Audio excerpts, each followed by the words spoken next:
안녕하세요. 사연에 빠지다의 DJ 민영입니다. 오늘도 첫 번째 사연 시작하기 전에 구독과 좋아요 버튼 눌러주시고요. 그럼 오늘의 사연도 함께 시작해볼게요. 안녕하세요. 저는 이제 막 40이 된 유부녀입니다. 제 남편이 저더러 제일 큰 장점이 해맑음이라고 할 정도로 제 성격은 긍정적이고 밝은 편이에요. 지금까지 살면서 누구한테 싫은 소리 한 번 한 적 없이 살아왔다고 해도 과언이 아닐 정도로 평화롭게 살아왔습니다. 그런데 제가 아무리 긍정적이고 평화롭게 살아보려고 노력해도 주변에서 도와주지 않으면 아무 소용이 없더군요. 저희 시댁 식구들이 그랬어요. 제가 아무리 잘해보려고 노력해도 받아주지를 않았습니다. 저와 남편은 운명적으로 만났어요. 제가 반년 동안 유럽 배낭여행을 갔었는데 그때 프랑스 파리에서 에펠탑이 보이는 와인바에서 와인을 먹다 남편을 만났습니다. 물론 유럽에 한국 관광객이야 많죠. 하지만 유럽에서 아는 사람을 만날 확률은 그렇게 높지 않잖아요. 저와 남편은 고등학교 때 같은 영어학원을 다녔던 친구예요. 같은 학교는 아니었지만 2년이나 같은 학원을 다녔기 때문에 인사 정도는 하고 지냈었거든요. 그런 친구를 몇 년 만에 한국도 아닌 그 먼 프랑스에서 다시 만난 거죠. 저희는 너무 신기해서 그날 함께 에펠탑을 보며 와인을 마셨습니다. 만나지 못한 시간 동안 서로 어떻게 살아왔는지 이야기하다 보니 밤새 이야기를 했습니다. 그날 저희 둘은 서로에게 반해 한국에 돌아와 연애를 시작했어요. 시작이 운명적이어서 그랬는지 저와 남편은 연애하는 내내 정말 애틋하고 로맨틱하게 연애했습니다. 서로를 존중하고 간섭하지 않았어요. 그렇게 5년 넘게 연애했는데도 단 한 번도 싸운 적이 없었습니다. 저희는 그렇게 탄탄대로로 결혼까지 할 줄 알았어요. 문제는 그때부터였어요. 주변에서 다들 결혼은 현실이라고 했지만 저는 믿지 않았습니다. 저와 남편은 결혼해도 연애할 때처럼 사이좋게 지낼 자신이 있었거든요. 하지만 제 착각이었죠. 결혼 생활이라는 게 저희 둘만 잘한다고 되는 게 아니더군요. 시댁은 저희 친정과 너무나도 달랐어요. 저는 여유롭게 자랐습니다. 저희 부모님은 굉장히 자유로운 분들이셨어요. 공부든 뭐든 잘하지 못해도 착하고 바르게 자라기만 하면 된다고 하셨죠. 덕분에 저는 학창시절 내내 정말 밝게 뛰어놀기만 하느라 공부는 안중에도 없었습니다. 대학도 가질 않았어요.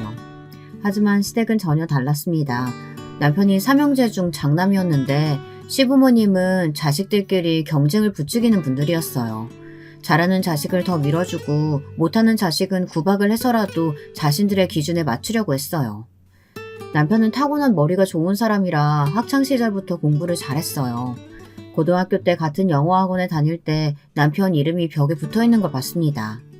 땡땡 고등학교 1학년 5반 오준수 기말 영어 100점. 이렇게 항상 적혀있어서 대단하다고 생각했거든요. 남편은 대학도 이름만 대면 누구나 아는 명문대를 나와 회계사 시험에도 당당히 합격해 현재 회계사예요. 남편은 언제나 시부모님의 자랑이었습니다. 덕분에 시동생들은 항상 비교에 시달렸나 봐요. 형은 영어학원만 다니고도 만점을 놓친 적이 없는데 너네는 학원에 개인과외까지 붙여줘도 성적이 오를 생각을 안 하니? 이래서 서울에 4년제에 들어가겠어? 엄마가 미국 이문에 갈 때마다 우린 빼놓고 매일 형만 데려갔잖아요. 형은 미리 조기교육해서 당연히 잘하는 거지. 그러게 우리도 미리 어릴 때 미국에서 조기교육하고 왔으면 지금 이렇게 고생 안 해도 될 텐데. 어이씨구 미국 비행기표가 얼만데 우리 집 형편에 온 식구가 어떻게 나가? 머리 좋은 우리 장남이 가는 게 낫지. 어쨌든 괜한 핑계 대지 말고 빨리 들어가서 공부나 해. 다음 시험도 이따위로 보면 둘 다 용돈 20% 삭감이니까 그런 줄 알아. 아 그런 게 어딨어요. 형은 이번에 또 용돈 올려줘 놓고 자꾸 돈 가지고 치사하게 이럴 거예요. 그러면 너희도 성적 올려. 그러면 알아서 올려줄 테니까. 시부모님은 자식이 셋이나 있어서였는지 모두에게 공평하지 못했습니다. 조금이나마 가능성이 더 있는 남편에게 기대를 많이 하신 것 같아요. 시부모님은 아들 셋을 훌륭하게 키우기 위해 부단히도 노력하셨습니다. 시부모님은 두 분 다 공무원이셨어요. 두 분이 평생 공무원으로 사시면서 느낀 바는 타고난 재력이 없는 평범한 사람들은 남들 사는 만큼 살아서는 절대 성공할 수 없다고 생각하셨죠. 형편이 넉넉하지 않으면 남들보다 더 일찍 일어나 성실하게 공부하고 일해야 남들 사는 만큼 평범하게라도 살 수 있다고 하셨대요. 그래서 성적이나 대학, 직장, 결혼 같은 것들에 집착을 하셨어요. 공부를 잘해야 좋은 대학에 가고 좋은 대학을 나와야 좋은 직장에 들어가서 능력 있는 여자를 만난다는 말을 귀에 못 박히게 들었답니다. 남편은 워낙 모범생이라 항상 부모님이 시키는 대로 하며 살기는 했지만 그런 부모님이 굉장히 답답해서 힘들었답니다. 그래서 하루라도 빨리 결혼해 자신의 가정을 만들고 싶었대요. 부모님이 만든 가정과는 전혀 다른 가정을 만들고 싶어서 저와 결혼한 거예요. 저처럼 자유로운 사람과 결혼해 살다 보면 자신이 생각하는 안정적이고 따뜻한 가정을 만들 수 있을 것 같아서요. 그런데 그 또한 쉽지 않았습니다. 제가 사실 고졸이라는 사실을 시부모님께서 아시자마자 결혼을 반대하셨어요. 저는 예상하지 못한 일이었지만 남편은 예상하고 있었더라고요. 제가 대학에 나오지 않아 시부모님께서 마음에 들어하지 않는다고 하셨을 때 남편은 별로 당황하지 않더라고요. 요즘은 개나 소나 다 가는 대학을 도대체 왜 안 갔어? 집안 형편이 그렇게 안 좋았어? 시아버지는 제게 뭔가 대단한 이유가 있어서 대학을 안 갔을 거라고 예상하셨습니다. 그런 사연이 있는 건 절대 아니고요. 그냥 제가 더는 학교에 다니고 싶지 않아서 안 간 거예요. 진심이었습니다. 저는 학교를 별로 좋아하지 않는 학생이었어요. 하지 말라는 것도 많고 지켜야 할 규칙들도 많은 학교가 싫었습니다. 더군다나 특별히 대학에 가서 배우고 싶은 것도 없다 보니 저에게는 대학에 갈 이유가 없었어요. 제가 어른이 돼서 알고 싶고 하고 싶었던 일들은 대학에 없었거든요. 부모님도 제가 원하는 대로 하라고 하셨고요. 부모님이 딸한테 영 관심이 없으셨나 보네. 형제도 없이 혼자라면서 하나뿐인 딸을 어떻게 대학을 안 보내? 시어머니는 저희 부모님을 만나기도 전에 마음대로 자식에게 관심이 없는 분들로 만드셨습니다. 자식에게 무관심해서 대학을 안 보낸 거라고 생각하시더군요. 부모님 두 분 다 한국 교육 시스템이 무조건 옳다고 생각하시는 분들은 아니어서요. 남들 다 간다고 따라서 가는 건 아니라고 하셨어요. 제가 한국에 살면서 지금까지 대학을 왜 안 갔냐는 말을 100번도 넘게 들었을 거예요. 언제부턴가 우리나라 사람들은 대학을 마치 의무교육인 것처럼 생각하는 것 같더군요. 그러다 보니 저는 이제 기계처럼 누르면 바로 답이 나왔어요. 제가 가기 싫어서 안 갔다고 말하면 대부분 더는 묻지 않았는데 시부모님은 좀 다르더군요. 시부모님은 제가 대학을 나오지 않았다는 게 굉장히 마음에 안 드시는 것 같았어요. 결혼을 반대하실 정도로요. 실제로 시부모님은 처음에 결혼을 반대하셨습니다. 나중에는 결국 허락하시긴 했지만 결혼 이후에도 같은 문제로 계속 이야기하실 정도로 중요하게 생각하기는 하셨어요. 거기서 끝이 아닙니다. 시부모님뿐만이 아니라 다른 시댁 가족들도 비슷했어요. 남편이 장남이긴 하지만 시동생 둘이 저희보다 더 먼저 결혼했어요. 그래서 저는 결혼하자마자 동서가 이미 둘이나 있었습니다. 말씀드렸죠. 시부모님은 자식도 비교하며 차별하는 분들이라고요. 그래서 그런지 동서들 텃세가 대단했어요. 결혼식 날짜를 잡고 처음으로 시댁에 놀러가 식구들과 다 같이 모여 식사를 했는데 잠깐 제가 화장실을 다녀오는 사이 동서 둘이 주방에 앉아 제 이야기를 하고 있더군요.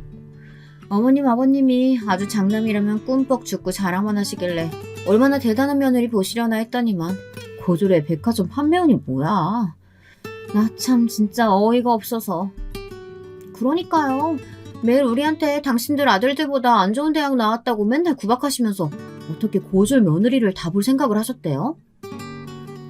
시부모님이 아들과 며느리 가지고도 별의별 소리를 다 하셨는지 동서들 불만이 이만저만이 아니더군요. 혹시 임신이라도 한 거 아닐까? 그게 아니고서야 우리 시부모님 같은 분들이 어떻게 저런 며느리를 보냐고. 그러게요. 임신 아니면 우리 아주버님 저 여자한테 무슨 약점이라도 잡히신 거 아니에요? 제가 손이 동서라는 게 마음에 들지 않은 건지 왜들 저렇게 말이 많은가 싶더군요. 동서들은 제 험담을 하며 뭐가 그렇게 재밌는지 실실 웃었습니다. 저는 그냥 모르는 척하고 넘어갈까도 했어요. 하지만 앞으로 가족이 될 사이인데 오해를 만드는 것보단 사실대로 이야기하는 게 나을 것 같아 주방으로 들어가 인기척을 냈습니다. 지나가다가 우연히 들었는데 아무래도 내 얘기하는 것 같아서요. 나 임신 안 했어요. 준석 씨랑은 사랑해서 결혼하는 거예요. 어머 형님 어떻게 인기척도 없이 나타나고 그러세요? 깜짝 놀랐네. 동서들은 갑작스러운 제 등장에 놀라 어쩔 줄 몰라 했어요. 거기다가 제가 자신들이 하는 이야기를 다 들은 걸 알면서도 사과 한마디 하질 않더군요. 그때 알아야 했습니다. 이 집안 사람들이 보통이 아니라는 걸요. 사실 미리 알았다고 해서 제가 뭔가 단단히 준비하고 시집을 가지는 않았겠지만 그래도 그때라도 알았다면 결혼을 조금 더 신중하게 생각하지는 않았을까 싶기도 해요. 사실 그 정도는 애교였거든요. 결혼할 때까지도 저는 마냥 행복해서 앞으로 제 앞에 펼쳐질 일들은 꿈에도 몰랐습니다. 결혼식을 치르고 첫 명절이 돌아오자마자 모든 일이 현실로 다가왔어요. 한 집안의 맏며느리라는 자리가 쉬운 일이 아니더군요. 결혼 전 친정에서는 명절이면 항상 조부모님 산소에 갔다 부모님과 여행 다니는 정도였어요. 그런데 시댁의 명절은 제가 전혀 모르는 새로운 세계였습니다. 1년에 여러 번 제사를 지내는 정도는 아니었지만 그래도 1년에 2번 설과 추석에 제사를 지내셨어요. 시아버지가 장남이셔서 시댁에서 제사를 지냈죠. 명절 새벽이면 시아버지의 형제분들이 시댁으로 오기 때문에 그 전날 모든 음식 준비를 해야 했습니다. 저는 모두 다 처음 하는 일이라 시어머니 옆에서 뭐든 따라서 해보려고 노력했어요. 생각보다 할 일이 너무 많더라고요. 동서들까지 해서 여자 넷이 준비하는데도 일이 끝날 기미가 보이지를 않았습니다. 머리에 땀이 맺힐 정도로 정신없이 일하고 있는데 동서들이 뜬금없는 소리를 하더라고요. 아, 허리야. 어머님, 이제 우리 집에도 형님 생기셨으니까 앞으로 제사는 형님 내서 하는 거죠? 어머님, 형님한테 제사 언제 물려주실 거예요? 저는 도무지 동서들이 무슨 소리를 하는 건가 싶었습니다. 이제 막 시집와서 아무것도 모르는 저에게 제사를 물려준다뇨. 저는 너무 당황해서 말문이 콱 막혀버렸습니다. 가만 보면 동서들은 꼭 자매지간처럼 친했어요. 사실 동서들끼리 그렇게 친하게 지내기 어렵잖아요. 알고 보니 두 동서는 공감대가 많더라고요. 우선 둘 다 비슷한 시기에 결혼하기도 했고 출산까지 하면서 직장생활을 하는 게 여간 힘든 게 아니었나 봐요. 둘 다 지방 출신으로 대학 오면서 서울로 올라온 거라 애를 맡길 친정도 멀고 시부모님은 연세가 많다 보니 아이를 봐주실 수가 없었어요.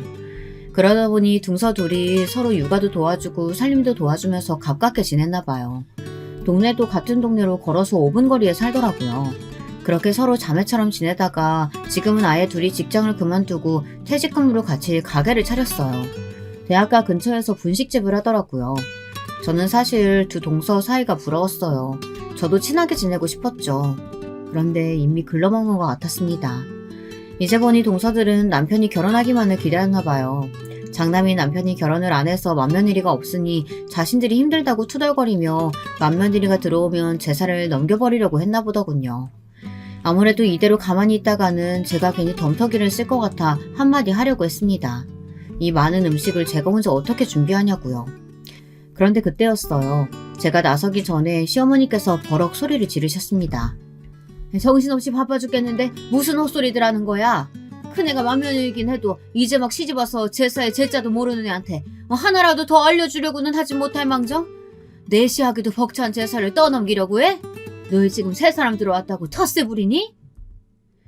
안 그래도 제삿날이라 시어머니께서 예민하신 와중에 동서들이 계란 소리까지 하니 시어머니께서 화가 많이 나신 것 같더군요. 조상님 드시는 음식 만들면서 며느리들이 하기 싫은 티 내면 조상님들 다 하셔. 너희들 그렇게 제사 음식 하기 싫으면 앞으로는 다 오지 마라. 내가 혼자 해도 되니까.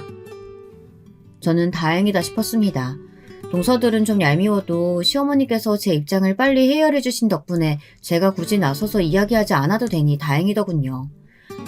어머니도 참, 제가 음식하기 싫어서 이러겠어요. 그냥 형님 긴장하시라고 농담 좀 한 거죠. 시어머니가 계셔도 저에게 제사를 넘기니만이 헛소리들을 하길래 동서들이 시어머니도 안 무서워하는 줄 알았더니 그건 아닌가 봐요. 시어머니의 호통 한 방에 동서들은 다들 몸을 사리더군요. 저는 시어머니에게 혼도 났으니 동서들이 더는 제 앞에서 까부는 일이 없겠지 했습니다. 그런데 아니더군요. 명절 이후에 동서들이 저를 은근 따돌렸어요. 가끔 볼 때마다 은근슬쩍 제가 모르는 이야기들을 하면서 저를 끼워주지 않으려고 했어요.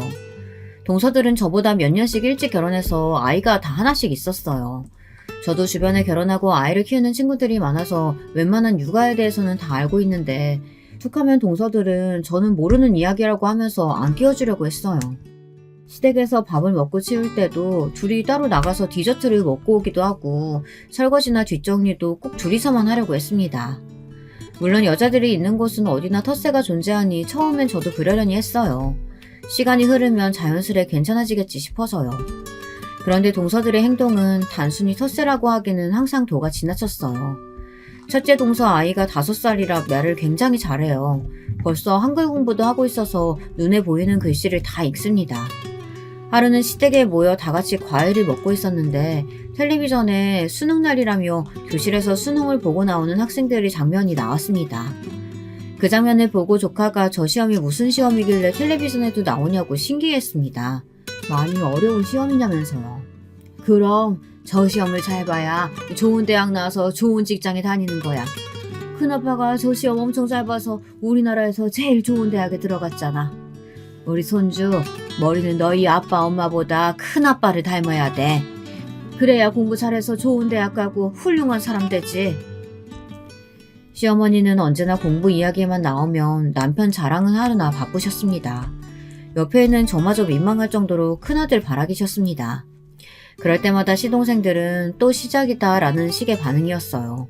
하도 많이 들어서 이제는 익숙한지 그날도 어김없이 시동생들은 고개를 절레절레 흔들었어요. 시동생과 동서들도 다들 좋은 직장에서 열심히 직장 생활을 하는데도 시부모님은 성에 차질 않으시는 것 같았죠. 그때 조카가 물었습니다. 좋은 대학에 나오면 뭐가 좋은 거냐고요. 좋은 대학 나오면 다 좋지.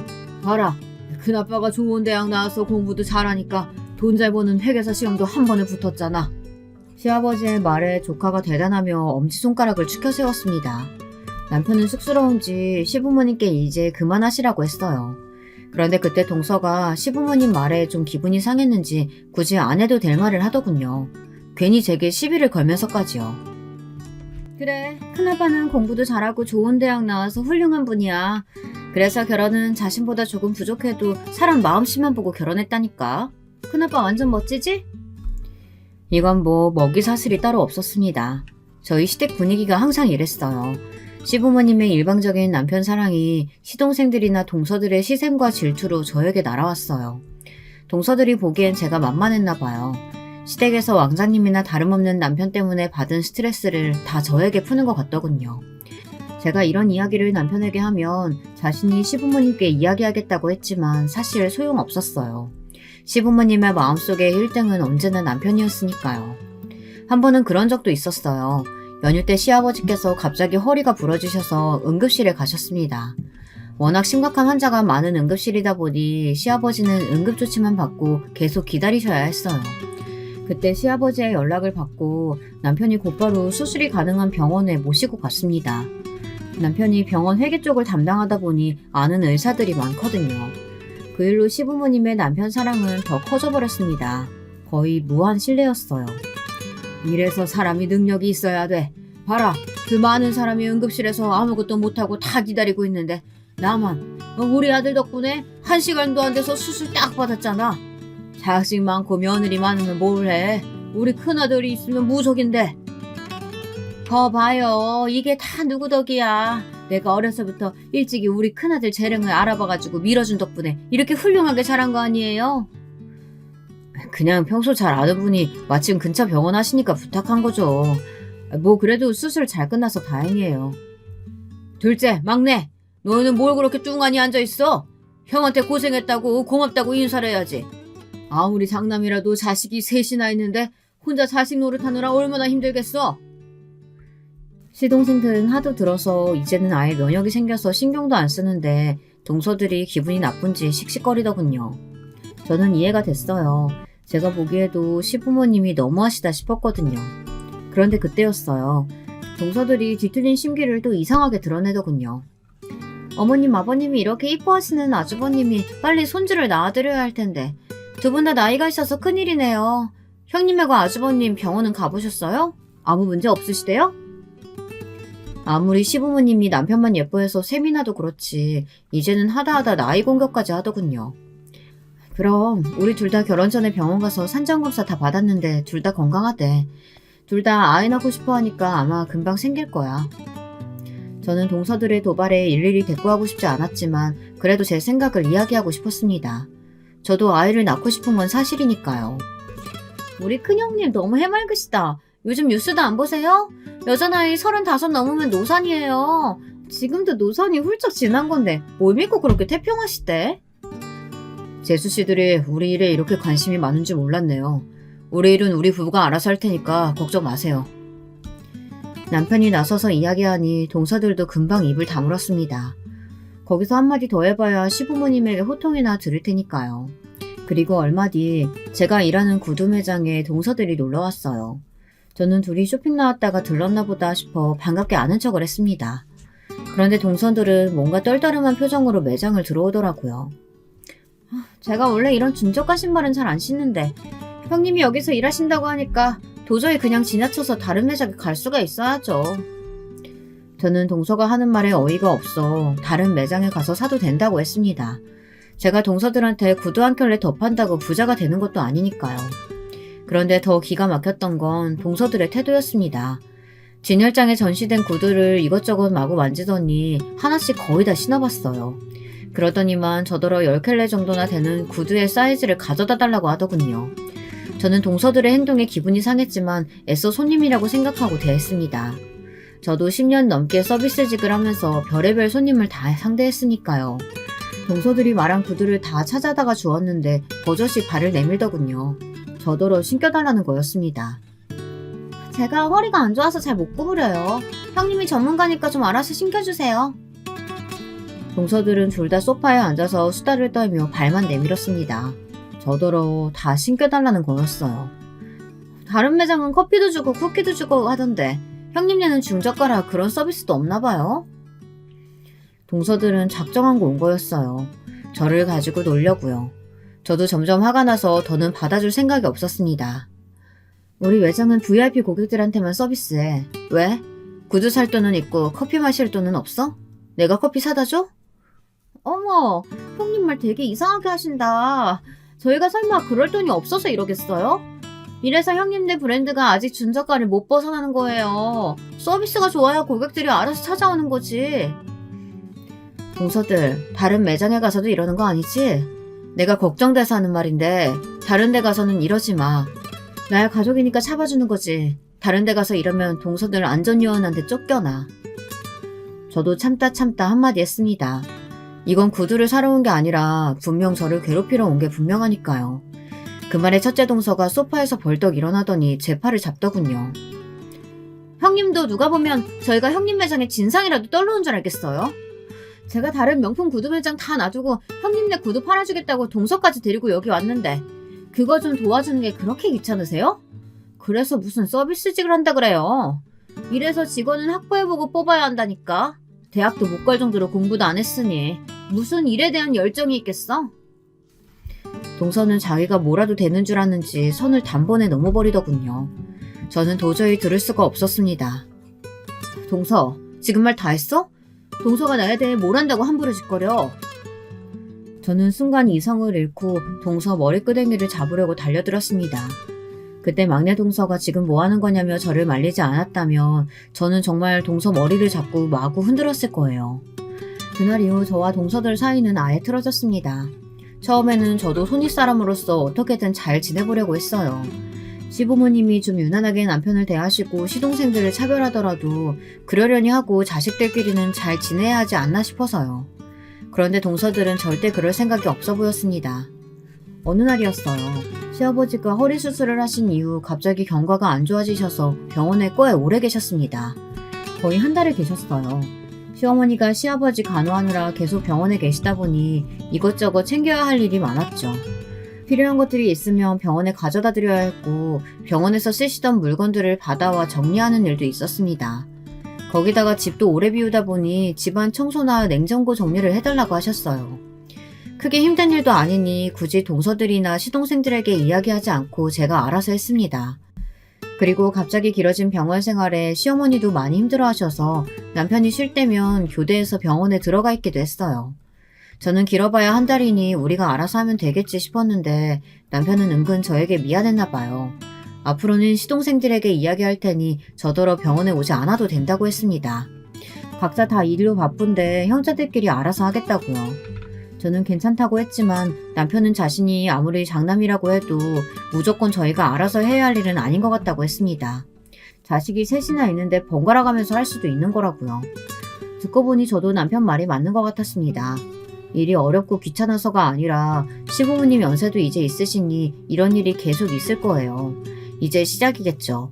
그럴 때마다 항상 저희가 알아서 하다 보면 나중에 시동생들이나 동서들은 전혀 신경 쓸 것 같지 않았어요. 더군다나 시어머니도 병원 생활이 길어지시니 많이 힘들어 하셨습니다. 이러다가 내가 먼저 병이나 죽겠어. 덩치도 산만한 남자가 허리를 못 쓰니 옆에서 연신 안고 부축해야 해가지고 내 어깨가 아작날 지경이야. 아들이 셋이나 있으면 뭐라니. 이 늙은이가 다 해야 되니. 어머니, 그래서 제가 간병인 쓰자고 했잖아요. 지금이라도 제가 간병인 알아볼게요. 어이구, 너희 아버지가 간병인은 죽어도 싫다잖아. 제가 주말에는 교대하러 올게요. 그때까지 밥 잘 챙겨 드세요. 아니다. 내가 힘들어서 괜히 우리 장남한테 괜한 소리를 했네. 다들 먹고 사느라 바쁜데 나 신경 쓰지 말어. 내가 알아서 할게. 남편은 이래저래 신경 쓸 일이 많았어요. 시어머니도 힘든 일이 있을 때마다 남편을 많이 의지하셨으니까요. 그런데 남편이 주말에 회사에 급한 일이 생겨 한 주만 시동생에게 부탁했습니다. 시어머니께서 병원 생활을 너무 힘들어 하시니 이번 주말만이라도 좀 들어가 줄 수 없겠냐고요. 그런데 시동생은 자기가 거길 왜 들어가냐는 투였습니다. 내가 거길 어떻게 들어가? 형은 애가 없어서 모르나 본데 애들은 아빠 쉬는 날만 기다리고 있어. 같이 놀려고. 난 주말에 애 봐야 돼서 안 되니까 막내한테 물어봐. 그때 남편과 시동생이 통화하는데 옆에 있던 동서가 시동생 핸드폰을 빼앗았답니다. 막내도 이제 막 애가 돌진하는데 똑같죠. 아주버님은 애도 없으시면서 그냥 좀 하면 되지. 그거 꼴랑 이틀 병원에 들어가는 게 뭐라고 동생들한테 떠넘기세요. 재수씨, 떠넘긴다고요? 부모님 모시는 일을 장난만 하라는 법이 있는 것도 아니고 제가 이번 주에 중요한 미팅이 잡혀서 그런 건데 자식으로서 다 같이 좀 도와주면 안 돼요? 재수씨 말처럼 그거 꼴랑 이틀 별것도 아닌데. 남편은 처음으로 동서에게 언성을 높였습니다. 지금까지 동서들이 시부모님 앞에서나 제 앞에서 건방지게 굴 때도 남편이 몰라서 참고 있었던 게 아닙니다. 사실은 벼르고만 있었어요. 시부모님이 워낙 남편을 편애하는 걸 남편도 잘 알기 때문에 시동생들이나 동서들 입장에서 서운할 수도 있겠다 싶어 참았대요. 하지만 그날 보니 시동생이고 동서고 자식으로서의 기본 도리를 전혀 모르는 것 같아 제대로 알려줘야겠다 싶었답니다. 시아버지가 병원에서 퇴원하자마자 남편은 저희 집으로 형제들을 다 불러놓고 식사를 하며 지금까지 하고 싶었던 말을 다 했습니다. 아무리 다들 일이 많고 바빠도 아버지가 편찮으셔서 병원에 입원해 있으면 자식된 도리로 걱정하고 들여다보는 게 당연한 일이지 말 같지도 않은 핑계를 갖다 붙이면서 모르는 척 시치미를 떼면 되겠느냐고요. 그러자 큰 동서가 또 나섰어요. 아주버님, 저번부터 자꾸 말씀 이상하게 하시네요. 같은 자식이라도 부모에게 받은 대우가 다른데 어떻게 똑같이 부모에게 잘할 수가 있겠어요. 그리고 그거 한 달 부모님께 신경 좀 쓰셨다고 되게 생색내시네요. 동서, 아무리 기분이 상해도 시아주머님한테 생색이라니. 동서야말로 저번부터 왜 자꾸 말을 그런 식으로 해? 그럼 집안일은 다 장남이 알아서 하는 거고 다른 자식들은 나 몰라라 해도 된다는 거야? 동수님은 우리 집안에 시집온 지 얼마나 됐다고 나서세요. 제 아내랑 막내 대수씨가 형수보다 결혼한 지 다 오래됐어요. 형수보다 우리 집 일은 더 잘한다고요. 너 지금 형수한테 무슨 말버릇이야? 당장 사과 안 해? 오랜만에 같이 식사하고 기분 좋게 이런저런 이야기를 나누며 시부모님 일도 상의하려고 한 건데 분위기는 삽시간에 나빠졌습니다. 시동생들과 동서들끼리 작정하고 편을 먹고 저와 남편을 못 잡아먹어 안달이더군요. 저와 동서들 사이도 문제였지만 아무래도 남편과 시동생들 사이도 오래 묵은 감정들이 쌓여서인지 말이 잘 통하지 않았습니다. 어릴 때부터 여러모로 뛰어난 남편이 부모님의 지원을 많이 받기도 했지만 성인이 돼서도 그랬나 봐요. 시동생들은 시부모님이 원하시던 대학에 들어가지 못했다는 이유로 등록금도 1학년 때까지만 지원해 주시고 그 다음 해부터는 알아서 하라고 하셨대요. 아무리 내가 부모라도 이름도 처음 들어보는 대학에 등록금까지 다 내줘야겠냐? 그래도 자식이니 내가 1학년까지는 어떻게든 도와주겠는데 2학년 때부터든 대출을 받든 아르바이트를 해서 네가 알아서 해라. 등록금을 못 내줄 정도로 집안 사정이 힘들었던 것도 아닌데 명문대가 아니라는 이유로 시부모님은 시동생들 등록금까지 내주지 않으셨답니다. 더군다나 당시에 남편이 회계사 시험 준비를 시작하던 시점이었는데 시부모님은 남편이 말하지 않아도 알아서 시험 준비를 하라며 고시험비와 학원비를 선뜻 내주셨대요. 시동생들은 등록비 벌겠다고 하루에 2탕 3탕 아르바이트를 다니는데 말이죠. 그뿐만이 아니에요. 결혼할 때도 말들이 많았습니다. 시부모님께서 현재 사시는 집 말고 작은 아파트가 하나 더 있으세요. 시동생들은 당연히 자신들이 결혼할 때 누구에게라도 주실 줄 알았는데 시동생 둘이 결혼할 때까지 아무에게도 그 아파트를 준다는 소리를 안 하신 거예요. 시동생들은 다 작은 빌라 전세부터 시작했거든요. 그러다 보니 저와 남편이 결혼할 때 시동생들은 신혼집 문제로 굉장히 예민했습니다. 평소 시부모님의 행동으로 보면 당연히 남편에게 아파트를 주실 게 뻔했으니까요.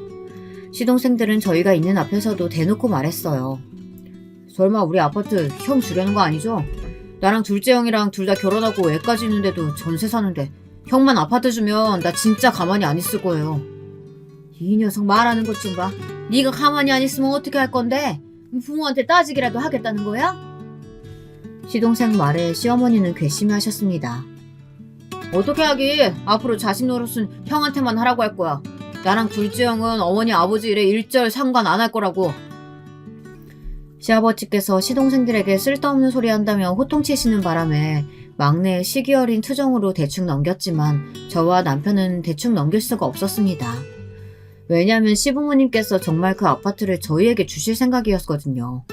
사실 아들이 셋인데 가장 늦게 결혼한 저희가 시부모님 아파트를 덥석 받는 건 당연히 말도 안 된다고 생각했어요.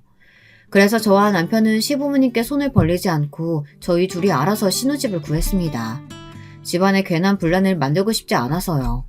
그리고 얼마 뒤 남편이 시부모님께 말씀드렸습니다. 그 아파트는 시부모님이 젊어서부터 열심히 일해번 돈으로 사신 집이니 자식들 걱정은 마시고 나중에 노후 자금으로 쓰시라고 했어요.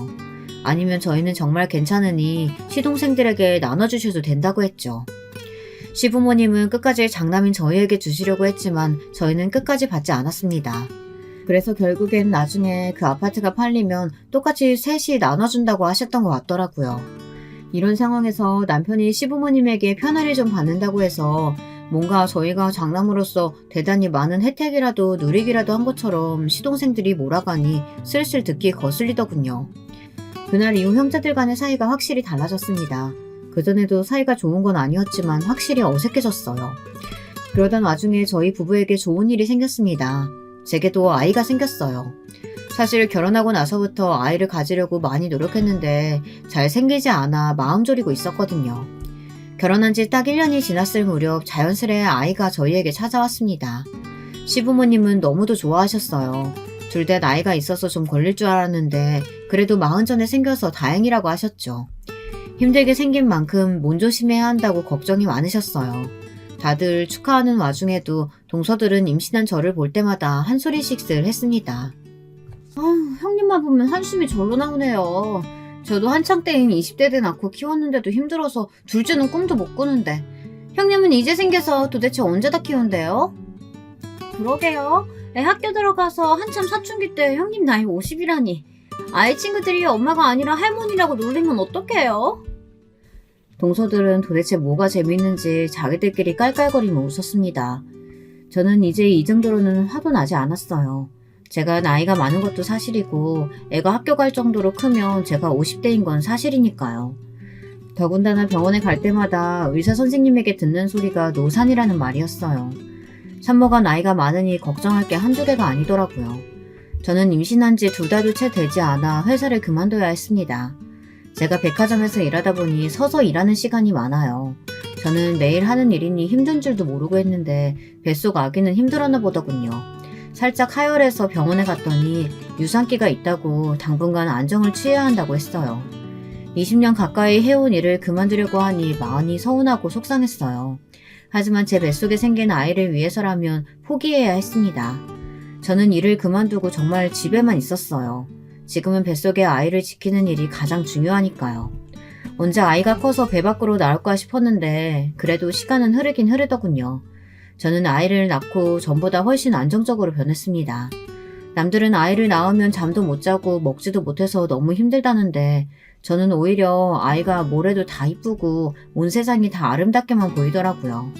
아이와 함께 보내는 시간이 모두 다 좋았습니다. 그래서 20년이나 다니던 직장을 그만뒀다는 사실도 크게 아깝지 않았어요. 아이의 커가는 모습을 하루하루 눈에 담을 수 있다는 것이 저에게는 큰 의미가 있었거든요. 그런데 그런 저의 행복한 시간을 방해하는 사람들이 있었습니다. 바로 동서들이에요. 동서들은 제가 아이를 낳지 않았을 때는 애가 없어서 모르는 거라고 무시하더니만 아이를 낳고 나니 육아에 대해서는 자기들이 선배라며 잘난 척을 하더군요. 하루는 시어머니께서 동서들에게 반찬을 좀 가져다 주라고 하셔서 제가 반찬 배달을 갔습니다.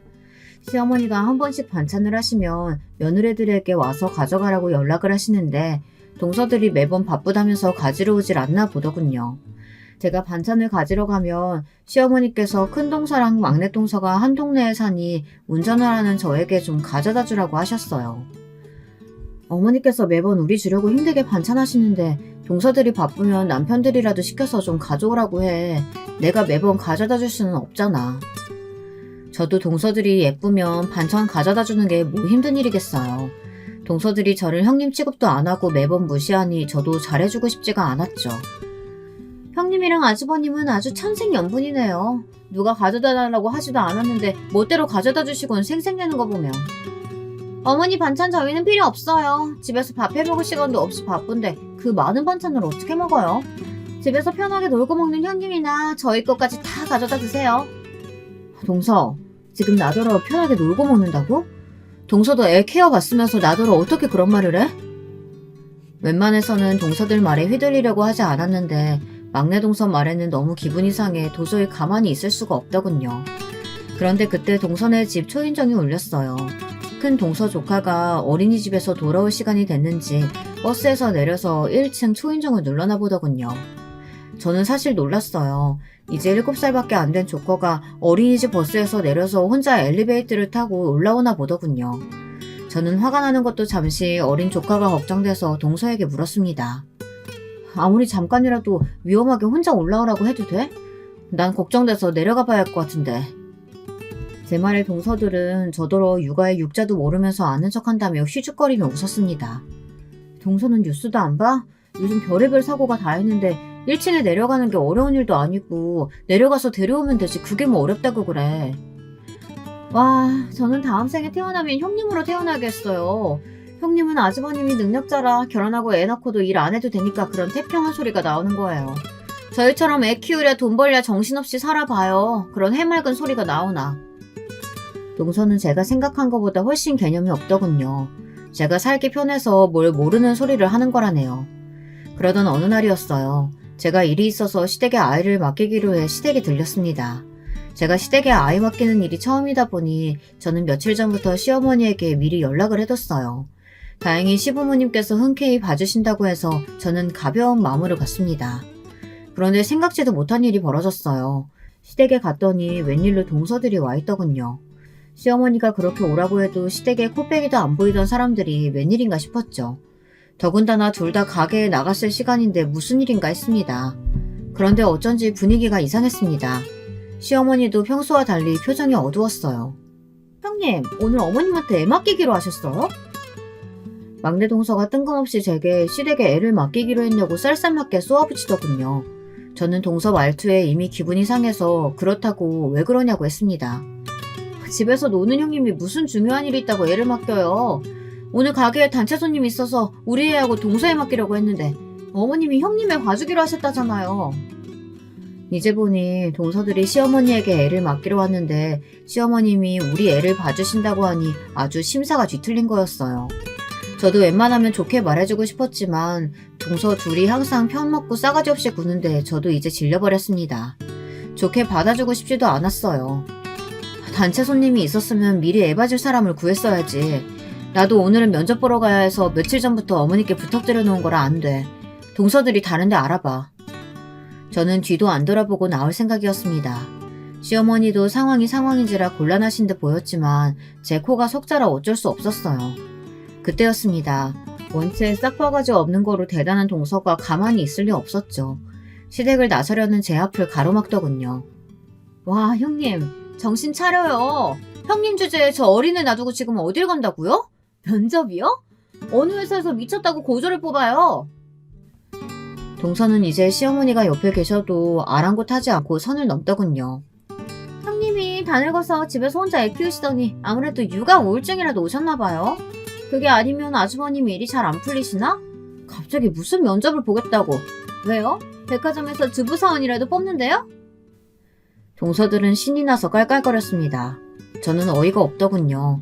동서들은 도대체 지금까지 어떻게 살아왔으면 저 정도로 정신이 나간 건가 싶었죠. 듣다 시어머니가 아무래도 안 되겠다 싶으셨는지 동서들에게 한마디 하시려고 하더군요. 저는 시어머니에게 괜찮다고 눈짓을 했어요. 저도 이제 더는 봐주지 않으려고요. 동서들 길을 아주 팍 꺾어놔야겠다 싶었습니다. 동서들이 지방 출신이라 아는지 모르겠네. 혹시 대우회사라고 알지? 나 오늘 거기 면접 보러 가. 인사팀 부장 자리로. 형님, 요즘 개그 배우세요? 저 지금 너무 웃겨서 빵 터졌잖아요. 대우회사가 미쳤어요? 형님 같은 고졸을 부장 자리에 뽑아줄게? 이거 어쩌지? 나 동서들 웃기려고 이러는 거 아닌데. 대우회사 대표가 바로 우리 아빠야. 나 우리 아빠 회사로 들어가기로 했어. 제 말에 순식간에 집안이 조용해졌습니다. 동서들은 둘이 서로 눈을 맞추더니 어색하게 웃었어요. 정말 그 모습을 봤어야 해요. 동서 둘 다 눈동자가 얼마나 세차게 흔들리는지 저도 모르게 웃음이 터졌다니까요. 형님, 진짜 사실이에요? 형님 친정아버지가 진짜 대우회사 대표냐고요? 어이구, 너희는 속고만 살았니? 우리 큰며느리네 친정이 대우 맞아. 내가 우리 잘난 장남 아무 집에나 장가 보냈겠어? 동서들은 시어머니에게 직접 듣고 나서야 믿었습니다. 그러더니 한다는 말이 가관이었어요. 형님, 큰형님 친정 우리보다 별 볼 일 없다면서요. 그러니까 우리 마음대로 주물러도 된다고 하시더니 도대체 뭘 듣고 와서 그런 거예요? 내가 분명히 큰형님네 친정 부모님 경기도 어디서 일한다고 들었는데. 맞아. 우리 아버지 회사 본가가 경기도에 있어. 공장 부지도 경기도에 있고. 그랬습니다. 저희 시부모님이 어떤 분들입니까? 장남이라면 아주 덜덜 하시는 분이에요. 그런 분들이 저와 결혼을 어떻게 허락하셨겠어요. 저와 남편이 결혼할 때 시아버지 아파트에 욕심을 낼 필요가 없었던 게 저희 친정에서 이미 제 앞으로 해준 아파트가 있었어요. 서울 한복판에 40평대 아파트요. 그런 집을 떡하니 결혼하면서 가져왔으니 시부모님이 제가 아무리 고졸이라도 더는 반대하실 수 없었던 거죠. 그날 이후 동서들의 태도는 아주 180도 달라졌습니다. 그럴만도 했어요.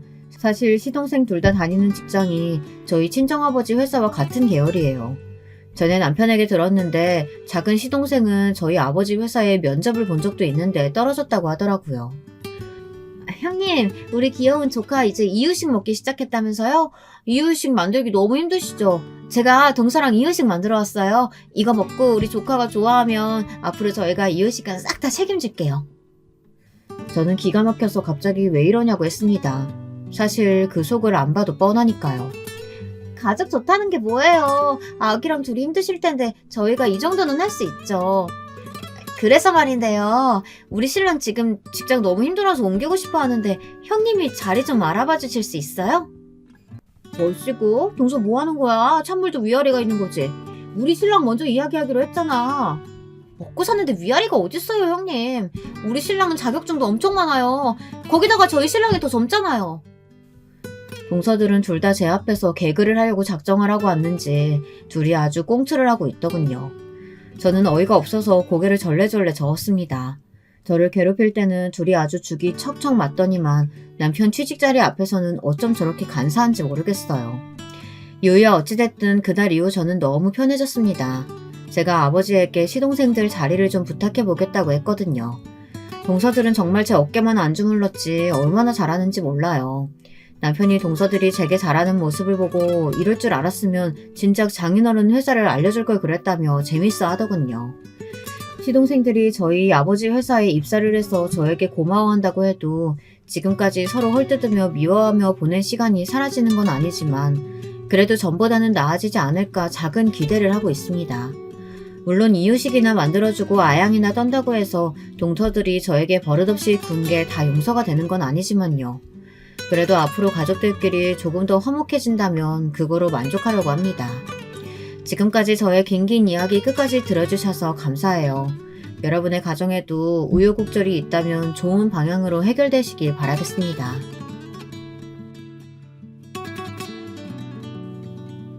여러분, 두 번째 사연 시작하기 전에 좋아요, 구독 꼭 눌러주실 거죠? 그럼 두 번째 사연 바로 시작합니다. 안녕하세요. 저는 현재 서울에서 작은 꽃집과 카페를 하는 40대 후반의 여자입니다. 요즘 비수기라 가게가 바쁜 편은 아니라 평소에 유튜브로 사연을 많이 듣고 있었는데 듣다 보니까 제 사연도 제보하면 좋을 것 같아 제보하게 되었습니다. 저는 앞서 말했듯 서울에서 작게 꽃집과 카페를 합쳐서 운영하고 있고 남편과 사랑스러운 2명의 딸과 행복하게 살고 있습니다. 하지만 제가 처음부터 이렇게 잘 산 것은 절대 아니고요. 저는 결혼 전에 정말 파란만장하게 진행이 되어서 그 사연을 제보하려고 합니다. 제 설명을 먼저 해보자면 저는 태어나기는 서울에서 태어났지만 자라는 것은 충청북도에 있는 작은 시골에서 자랐어요. 인구가 10만도 되지 않는 작은 군이었고 저는 집에서 늦둥이로 태어났습니다. 그래서 위로 언니와 오빠가 있는데 언니랑은 12살, 오빠랑은 16살 차이가 나서 집에서 사랑을 독차지하며 컸습니다. 어릴 때 기억은 5살 정도부터 생생히 기억이 나는데요. 언니 말로는 딱 그때쯤에 우리 부모님께서 은퇴하시고 시골로 내려왔다고 해요. 언니 오빠가 학교에서 돌아오면 같이 시냇가에 가서 물놀이도 하고 밭에 가서 배추도 뽑고 복숭아 나무에서 복숭아도 땄던 기억이 아직도 생생합니다. 부모님은 두 분 다 교수였는데 오빠를 낳는 것을 또래에 비해 늦게 낳았다고 하세요. 아무래도 교수여서 연구도 하시고 공부하느라 늦게 낳았다고 하시더라고요. 그러다 보니 제가 세상에 태어났을 때는 이미 두 분 다 은퇴하신 후였고 저를 공기 좋은 시골에서 키우고 싶으셨던 마음과 또 너무 젊었을 때 놀지도 못하고 공부만 하셨던 분들이라 한적한 곳에서 책을 집필하고 싶으셔서 내려오셨다고 들었습니다. 사실 저는 아버지에 대한 기억은 그렇게 큰 편은 아닙니다. 왜냐하면 아버지는 제가 아주 어릴 때 초등학교에 들어간 직후에 병으로 돌아가시게 되었기 때문입니다. 하지만 드문드문 기억의 한 구석에선 아버지가 저를 굉장히 예뻐하셨던 것은 기억이 나네요. 아무튼 언니 오빠는 시골에서 고등학교를 나왔지만 서울로 대학을 갔기 때문에 저는 초등학교를 들어가면서는 엄마와 둘이 살게 되었습니다. 엄마는 참 다정하신 분이고 똑똑하신 분이라 지금도 제가 존경하는 인물인데 학교에 갔다 와서 엄마와 같이 손잡고 개울가에 가거나 산에 가서 도토리를 따고 집에 와서 둘이 식물도감을 봤던 추억들이 정말 좋았습니다. 시골이라 학교에 학생도 별로 없었는데 몇 없는 친구들과 같이 우리 집에서 엄마가 해주신 수제비도 먹고 잠을 같이 자기도 했던 아주 소중한 제 어릴 적 기억들이에요. 다행히 부모님이 두 분 다 교수였기 때문에 모아놓은 돈은 충분했고 또 엄마는 가끔 책을 내셔서 생활비도 걱정이 없었습니다. 제가 기억하는 초등학교 시절은 엄마는 항상 거실에서 책을 펼쳐놓고 생활하셨던 기억일 정도로 엄마는 배울 점이 정말 많으신 분이었어요. 또 엄마는 재직했던 학교에 1년에 한두 번씩은 가셨는데 그때마다 저를 데리고 가셨습니다. 엄마 손을 꼭 잡고 서울에 갔었던 날들은 제 인생에서 잊을 수 없는 기억을 만들어 주었어요. 자라기를 시골에서 자라 제가 본 서울의 풍경들은 너무 멋지고 대단해서 꼭 대학을 가면 언니 오빠처럼 서울로 와야겠다는 생각이 들었었죠. 그렇게 저는 시골에서 중학교까지 나왔는데 언니와 오빠가 종종 저와 엄마를 보러 시골로 내려왔었어요. 그때 저는 평소와 같이 방에서 책을 보고 있었는데 거실에서 언니 오빠와 엄마가 제 얘기를 하는 게 들렸습니다. 고등학교는 서울에서 보내는 게 어떻냐. 그래야 서울에서 대학 가는 게 훨씬 수월하다. 우리 때와 환경이 다르니 고등학교는 언니 집에서 살면서 다녀야 한다는 얘기였는데 저는 그 얘기를 방에서 몰래 듣고 심장이 팔딱팔딱 뛰었습니다. 왜냐하면 저에게 있어서 서울은 정말 환상 그 자체였기 때문이에요. 엄마가 다음날 아침에 언니네 집으로 가서 살면서 고등학교에 가는 거 어떠냐고 물으셨고 저는 고민도 하지 않고 당장 갈 수도 있다고 하니 엄마와 언니 오빠가 저를 보고 웃으셨습니다. 그렇게 호기롭게 말하고 중학교를 졸업하고 바로 언니네 집으로 갔는데 서울에 가고 싶었던 마음은 굴뚝 같았지만 막상 엄마와 떨어져야 한다니 그게 또 슬퍼서 하염없이 울었던 기억도 나네요. 엄마는 저에게 울지 말라고 더 큰 사람이 되어야 하니까 정신 똑바로 차리라고 말씀해 주셨고 저는 씩씩하게 언니를 따라 서울에 오게 되었습니다. 언니는 사실 그때 결혼 예정인 남자친구가 있었는데 둘이 크게 싸우고 파혼하게 되어서 외로웠다고 저를 무척 반겨주었어요. 그렇게 저는 언니 집에서 생활하며 고등학교에 다녔는데 서울에서 사는 것은 저를 설레게 하고 온갖 신기한 것들이 가득해서 즐거웠지만 또 한편으로는 무척 외롭기도 하였습니다. 언니는 그때 서울에 있는 아주 큰 대기업에 다녔었는데 워낙 일이 바빠서 야근하는 날이 대부분이라 저를 많이 챙겨주지 못했거든요. 물론 언니에 대해 원망하거나 그런 것은 전혀 아니고 언니를 이해하고 오히려 고마웠지만 근본적인 외로움을 떨치지는 못했습니다.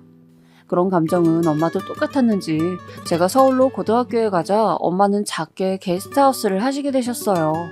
워낙 작은 동네라 손님이 많은 편은 아니었지만 그래도 종종 인근에 있는 대도시에 방문하는 사람들이 잠깐 들릴 때 이용하기엔 좋아서 적적함을 달래기엔 좋다고 하셨습니다. 호텔처럼 크게 숙박시설을 운영하는 것은 아니었고 정말 방 한 칸을 내서 운영했기 때문에 돈은 되지 않으셨지만 외로움을 달래기엔 좋다고 하셨어요. 정말 외로움이라는 게 사람을 힘들게 하는 건 줄 저는 고등학교 때 알았습니다. 살면서 어릴 때는 가족들한테 사랑만 받고 자랐고 초등학교에 입학해서 중학교를 졸업할 때까지는 엄마와 붙어 살았고 또 시골 특성상 서로 다 아는 사이여서 작지만 깊은 관계를 유지했기 때문에 저는 서울에서 적응을 잘하지 못했습니다. 서울은 학생들도 많고 학교 자체도 커서 제 마음속에는 설렘과 동시에 무서움도 자리 잡았습니다. 그러던 저에게 한 줄기 빛 같은 사람이 있었는데 그 사람이 바로 지금의 제 남편입니다. 남편은 저와 같은 고등학교에 다녔던 친구였는데 고등학교 때는 그냥 정말 친구의 사이였어요. 저는 문과반을 선택했는데 남편도 문과였고 선택 과목이 똑같아서 3년 내내 같은 반이었습니다. 제가 시골에서 자라서 많은 사람 속에 있으면 울렁거리는 증상이 있어서 특히 고등학교 1학년 때 많이 힘들어했는데 남편이 그때 제 짝이었어요. 제가 수업 중에 울렁거려서 반을 뛰쳐나가면 본인도 같이 따라 나와서 제가 심호흡을 할 수 있게 같이 도와주던 아주 착한 사람이었습니다. 이 밖에도 제가 하교하면 친구가 없어서 외로우니까 혼자 도서관에 가서 책을 읽고는 했는데 남편은 그런 저를 따라와서 옆에 앉아서 같이 시간을 보내주었어요. 낯가림이 아주 심한 편인데 그런 남편 덕분에 고등학교 때 정말 많이 의지하면서 보냈습니다. 오히려 언니보다 남편이 같이 있던 시간이 길었고 엄마와 전화할 때 제가 남편 얘기를 너무 많이 하니까 엄마는 그때부터 제가 남편과 결혼할 것 같다고 하셨어요. 하지만 저는 연애는 무조건 대학에 가서 하라는 언니의 방침 때문에 남자친구가 저를 좋다고 해도 학생이 무슨 연애를 하냐 밀어냈고 남자친구는 그 말을 듣고 우리가 둘 다 대학에 갔을 때 저에게 고백했습니다. 여담이지만 고등학교 졸업식 날 엄마가 서울에서 올라오셨는데 남자친구를 보고 저에게 저놈 잘생기고 착하다며 꼭 잡으라고 말씀하셨던 게 아직도 기억이 나네요. 그리고 워낙 저희가 고등학교 내내 붙어 다녔기 때문에 언니도 당연히 남친의 존재를 알고 있었고 선생님들도 저희를 한 쌍으로 여기곤 하셨기 때문에 우리가 결혼한다고 했을 때 다들 그럴 줄 아셨다고 하셨습니다. 하지만 주변과 우리 집에서 남친을 좋게 봤던 것과는 달리 사실 남친 가족들은 저를 그렇게 좋아하지 않으셨어요. 제가 시어머니를 처음 배웠던 날은 고등학교 체육대회 날입니다.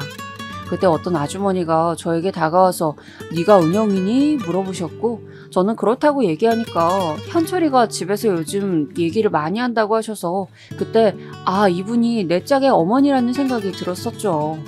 시어머니는 저를 처음 봤던 날 저에 대해 몇 가지 물으셨는데 어렸던 저는 꾸며낼 줄을 몰라서 있는 그대로 말을 했습니다. 은영이 너 어디 사니? 학교 앞 빌라에서 언니랑 같이 둘이 살아요. 언니랑? 부모님은 어디 계셔? 언니랑만 사는 거야? 엄마는 시골에 계시고 아빠는 초등학교 때 돌아가셨어요. 그럼 언니랑 둘만 사는 거야? 엄마는 무슨 일을 하시니? 엄마는 시골에서 게스트하우스 하시고 언니는 회사 다녀요. 시어머니는 저를 처음 봤던 날 저에 대해 저렇게 조사를 하셨고 제가 굉장히 가난하게 자랐다고 생각하셨던 것 같아요. 게다가 활용정점으로 엄마가 고등학교 졸업식 날 저를 보러 왔다고 했잖아요. 그때 엄마가 다른 부모님들처럼 꾸미고 오시지 않았는데 그래서 시어머니는 우리가 정말 못 사는 집이라고 생각하셨던 것 같습니다. 하지만 저는 엄마가 어떤 옷을 입고 와도 상관이 없었고 그렇다고 엄마가 누더기를 입고 오신 것도 아니었는데 아무래도 제가 늦둥이니까 나이는 속일 수가 없다고 했잖아요. 그래서 외모만 보고 시어머니는 우리 집이 시골 동네에서 가난하게 사는 줄 착각하고 남친이 저를 만나는 것을 그렇게 좋아하진 않으셨던 것 같습니다. 아무튼 저는 고등학교를 졸업하고 이문동에 있는 대학교에 진학했었는데 남친은 바로 옆에 붙어 있는 대학교에 진학했어요. 학교가 정말 가까워서 연애하기 너무 좋았고 또 어느 정도 서울에 익숙해지고 나니까 대학 생활이 정말 즐거웠습니다. 남친과 사귀면서 또 싸우기도 정말 많이 싸웠지만 데이트도 많이 서울 여기저기 다니면서 했었는데 아직도 대학 근처에 가면 추억이 떠오르곤 해요. 그러다 남친이 군대에 가게 되었는데 저는 당연히 수료식에도 참여하고 면회 때도 매주 갔습니다.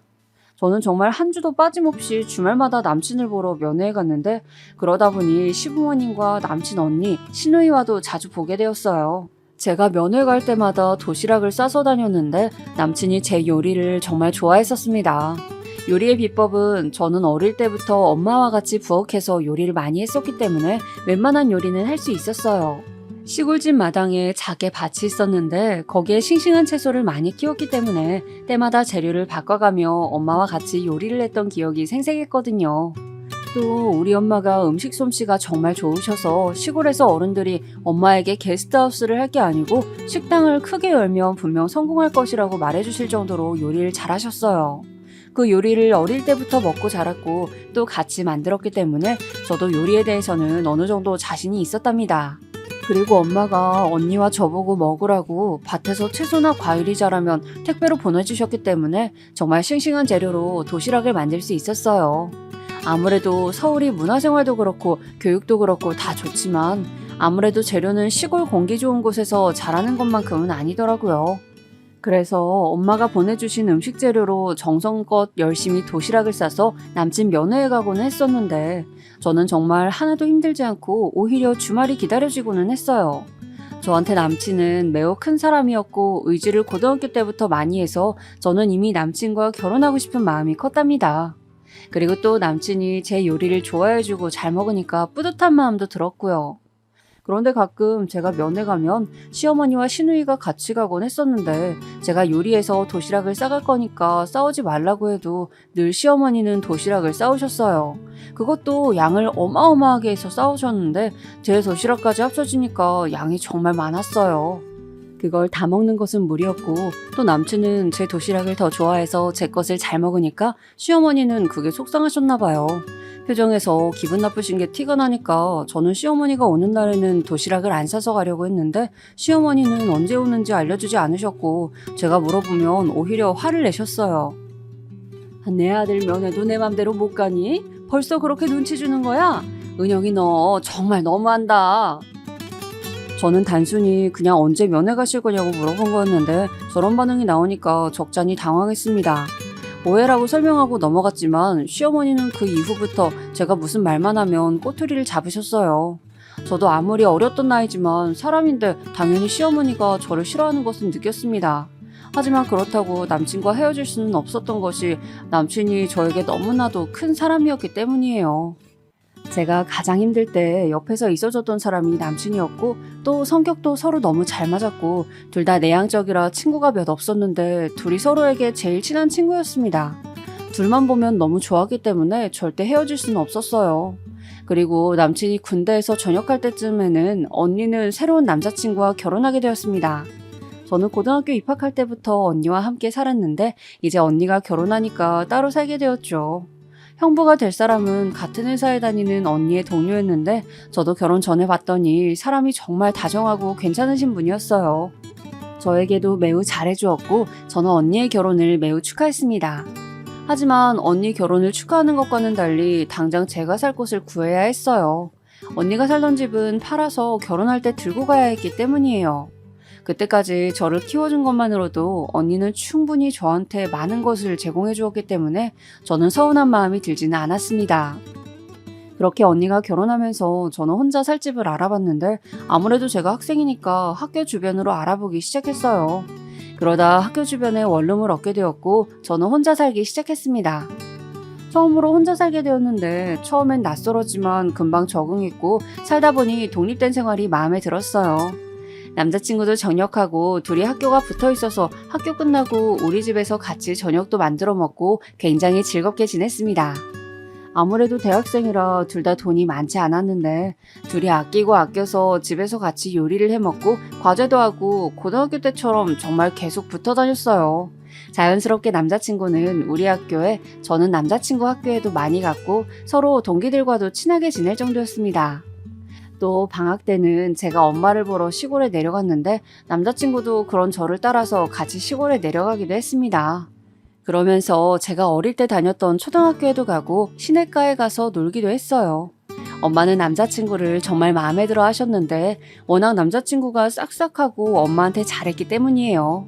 시골에 갈 때마다 남자친구는 힘을 써야 하는 곳에 적극적으로 나서서 도와주었고 엄마는 그러지 말라고 하셨지만 나서서 밭일도 하고는 했습니다. 남자친구는 평생을 서울에서 자라 이런 시골에 와보는 것이 난생 처음이라고 설렌다고 저에게 말했어요. 같이 저녁을 먹고 산책도 하고 별도 보고 어르신들 밭일도 도와주고 과일도 먹는 즐거운 방학 생활을 보내곤 했었습니다. 그리고 엄마는 늘 남자친구가 시골에 내려오면 가는 길에 밭에서 딴 채소들을 남자친구 손에 들려보내곤 하셨어요. 싱싱한 상추와 배추 같은 채소들을 박스로 남자친구에게 주었고 남자친구는 그것들을 들고 집에 가고는 했습니다. 그리고 저는 오빠도 있다고 했잖아요. 오빠는 서울에서 고깃집을 운영하고 있었어요. 오빠는 이미 결혼해서 조카도 낳았는데 오빠가 가게를 하고 새언니도 오빠를 도우니까 아기를 봐줄 사람이 없었어요. 그래서 제가 조카를 대신 봐주기도 했었는데 남자친구가 저와 같이 조카를 데리고 놀이공원도 가고 맛있는 것도 먹으러 다녀서 얼마나 즐거웠는지 몰라요. 그렇게 조카를 데리고 다니면 오빠가 수고했다고 용돈도 주고 고기도 마음껏 먹을 수 있어서 저는 너무 좋았고 남자친구도 저에게 그 당시에 먼저 조카 보러 가자고 할 정도로 예뻐했기에 저희는 너무 즐거웠습니다. 평일에는 학교에 다니며 같이 과제하고 취업 준비도 하고 재미있게 놀고 주말에는 바쁜 오빠 부부를 위해 조카도 돌보고 용돈도 받으며 행복하게 지냈었는데 그걸 시어머니에게 들켰던 날이 있어요. 그날은 조카와 셋이 놀이공원에 가기로 한 날이었는데 남자친구가 집에 지갑을 놓고 왔다고 잠깐 들리자고 해서 같이 남자친구 집으로 가고 있었습니다. 그런데 정말 우연히 집 앞에서 시어머니와 시누이가 장을 보고 들어오고 있었고 우리랑 딱 맞닥뜨리게 되었어요. 시어머니는 저를 보고 달려와서 이 아기 정체가 뭐냐고 물어보셨고 저는 조카라고 말했지만 시어머니는 정말 조카가 맞냐고 저에게 말씀하시면서 도대체 우리 아들한테 왜 그러냐고 속상하시다고 하소연을 하셨습니다. 조카는 처음 보는 사람이 자기 고모한테 뭐라고 하니까 놀라서 울고 남자친구도 집에서 내려와서 자기가 좋아서 그러는 건데 왜 그러냐고 하고 정말 난리가 아니었습니다. 그렇게 원래 가기로 했던 놀이공원은 가지도 못하고 남자친구 집에 올라가서 저는 하루 종일 해명을 해야 했어요. 시어머니는 남의 귀한 아들을 데리고 지금 뭐 하는 거냐고 화를 내셨고 저는 죄송하다고 했던 기억이 납니다. 그리고 다음날 시어머니가 따로 연락이 와서 제발 아들과 헤어져 달라고 저에게 말씀하셨어요. 저는 속상했지만 제가 제 입으로 남친에게 헤어지자고 할 용기는 없다고 사실대로 말씀드렸더니 시어머니는 한숨을 쉬시며 돌아가셨습니다. 그리고 남자친구는 시부모님의 강제로 미국으로 유학을 가게 되었어요. 남자친구는 울면서 자기도 너무 가기 싫지만 부모님이 억지로 보내니까 어쩔 수 없다고 말하며 그 대신 미국에서 돌아오면 바로 결혼하자고 자기가 꼭 성공해서 입국하겠다고 저에게 말했습니다. 저도 너무 날벼락이었지만 남자친구의 인생도 중요하니까 보내주게 되었어요. 아마 시부모님은 남자친구와 제가 떨어지면 연락도 못하고 무엇보다 얼굴을 못 보니까 헤어질 줄 아셨던 것 같아요. 남자친구의 인생을 위해 유학 가는 것에 대해 축복해 주었지만 막상 떠나고 나니까 정말 허해서 한동안 정말 슬펐습니다.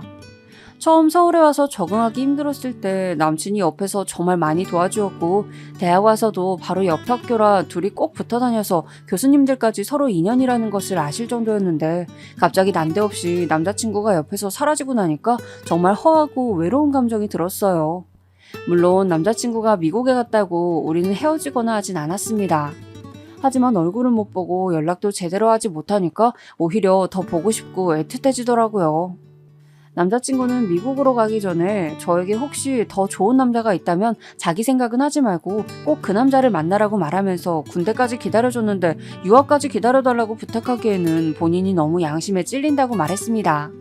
하지만 저는 이미 남자친구가 아니면 남자를 만날 마음이 없었고 이미 남자친구와 너무 오랜 기간 붙어 있었기 때문에 절대 헤어질 수는 없었어요. 너무 외롭고 또 그때가 제가 졸업할 때쯤이라 혼자 고독하게 학교 생활을 했습니다. 그리고 저는 남자친구 없이 졸업하고 직장에 취직하게 되었어요. 정말 안타깝게도 남자친구는 연락이 어느 순간 뜸해지더니 졸업하고 제가 입사할 때쯤엔 연락이 오지 않았습니다. 저는 처음엔 너무 충격적이고 힘들었지만 그것도 그의 인생이고 선택이니까 존중하려고 했어요. 물론 다시 남자친구가 올 수도 있으니까 핸드폰 번호는 절대 바꾸지 않았습니다. 취직하고 자취했던 원룸을 정리하려고 갔는데 남자친구 흔적이 너무 많아서 치우는데 정말 많은 감정 소모를 했었던 기억이 나요. 둘이 정말 맨날 붙어 다녔기 때문에 원룸에는 남자친구 전공책도 있었고 둘이 주고받던 편지와 선물들도 그대로 있었습니다. 그것들을 차마 버릴 수 없어서 그대로 상자에 넣고 직장 근처에 자리 잡은 원룸에 그대로 두었어요. 남자친구가 새로운 여자친구를 만나서 결혼하더라도 나중에 찾아올 수 있으니까 그때 전해주려고 했었습니다. 그렇게 저는 직장에 다니고 있었고 언니랑 오빠는 저에게 새로 남자를 소개해주겠다고 했지만 저는 받지 않았어요. 연락은 끊겼지만 뭔가 남자친구가 저를 찾아올 것 같은 기분이 들었기 때문이에요.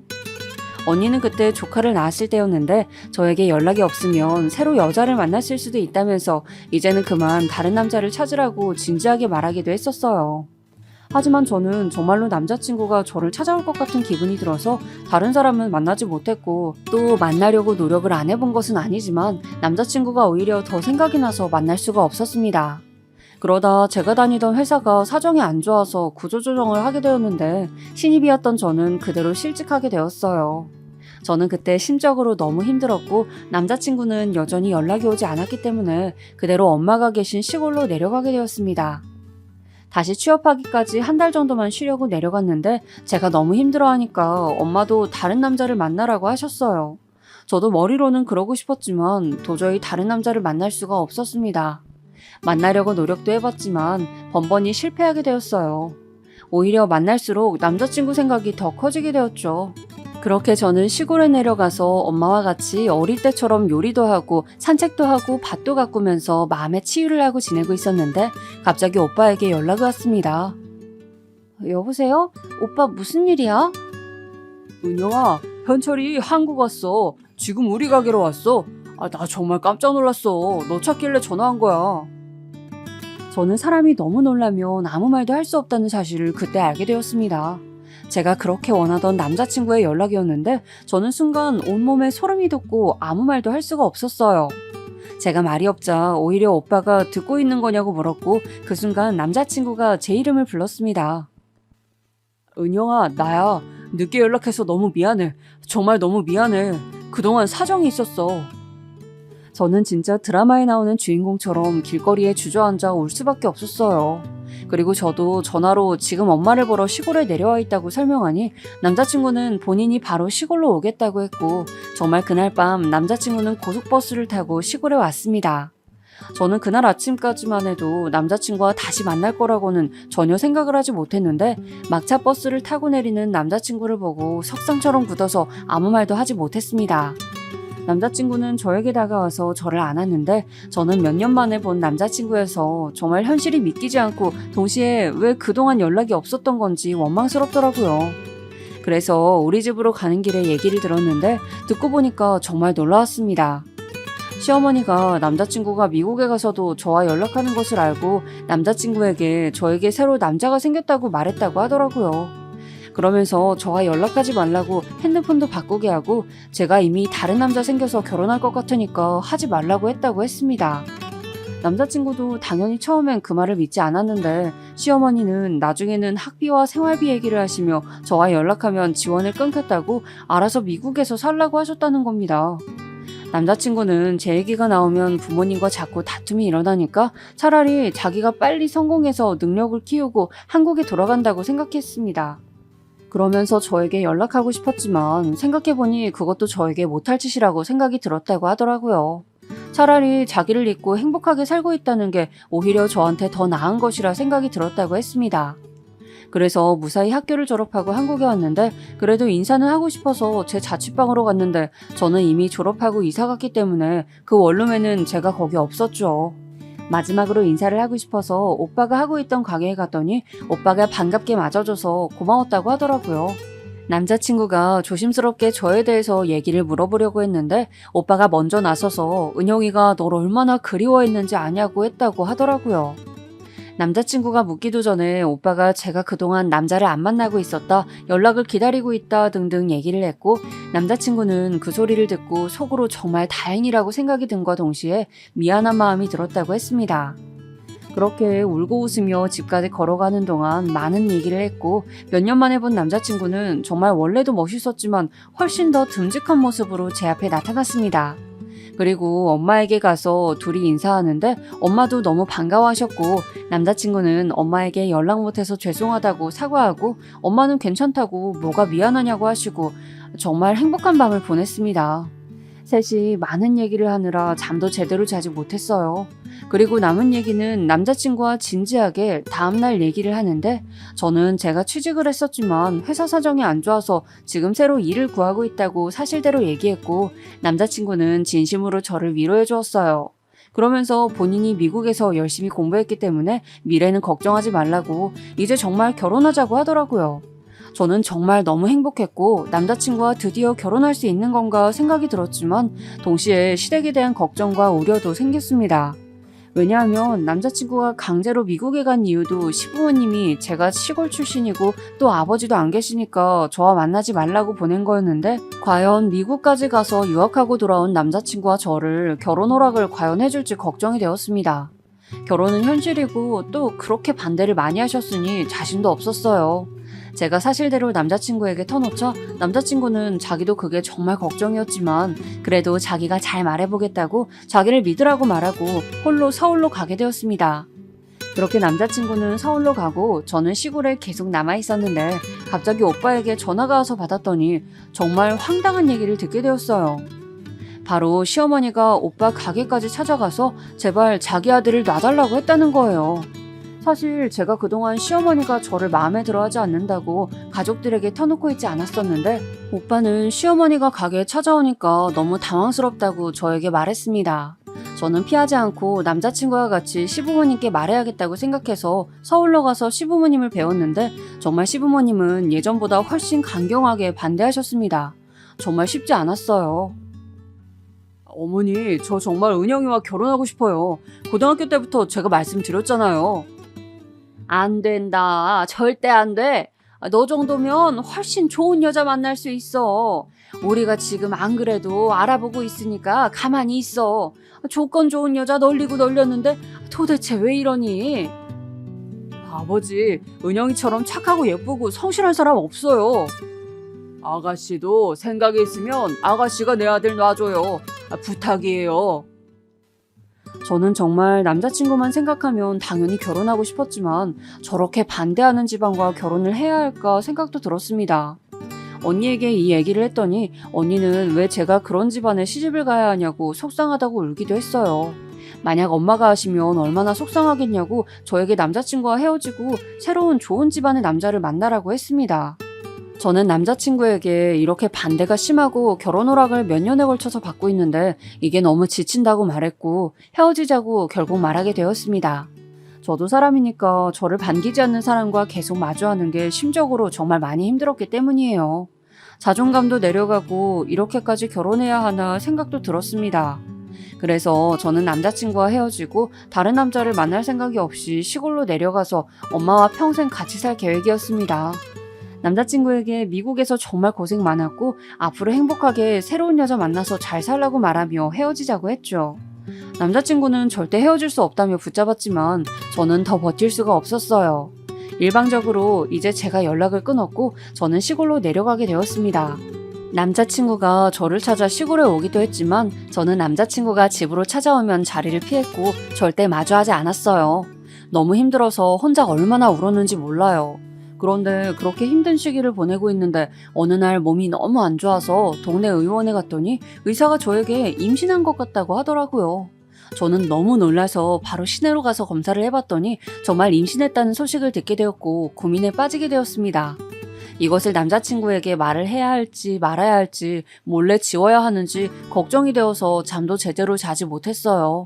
당연히 엄마나 언니에게도 말하지 못하고 혼자 며칠을 고민에 빠졌습니다. 그래도 말은 해야 한다고 생각이 들어 전화기를 들어도 차마 번호를 누르지 못하겠더라고요. 그렇다고 지워야겠다 생각하니 또 그러지도 못했습니다. 사귀고 있던 사이라면 그래도 조심스럽게 얘기를 했을 텐데 이미 제가 제 입으로 헤어지자고 말한 뒤였고 또 찾아와도 만나주지도 않는 상태였기 때문에 임신 사실을 터놓을 수가 없었어요. 제가 너무 힘들어하니까 그게 겉으로도 티가 났는지 엄마가 무슨 일이 있는 거냐고 물으셨고 저는 그래도 터놓지 못했습니다. 그냥 남자친구와 헤어져서 힘들다고 말하긴 했는데 제가 잠도 못 자고 먹지도 못하니까 엄마는 남자친구에게 저 몰래 연락해서 남자친구가 시골로 내려오게 되었습니다. 저는 남자친구 얼굴을 보고 그동안 참아왔던 게 터져서 붙잡고 울면서 결국 임신 사실을 알리게 되었죠. 남자친구는 처음에는 굉장히 당황했지만 나중엔 오히려 잘 됐다고 하면서 아이를 빌미로 결혼하자고 저에게 말했어요.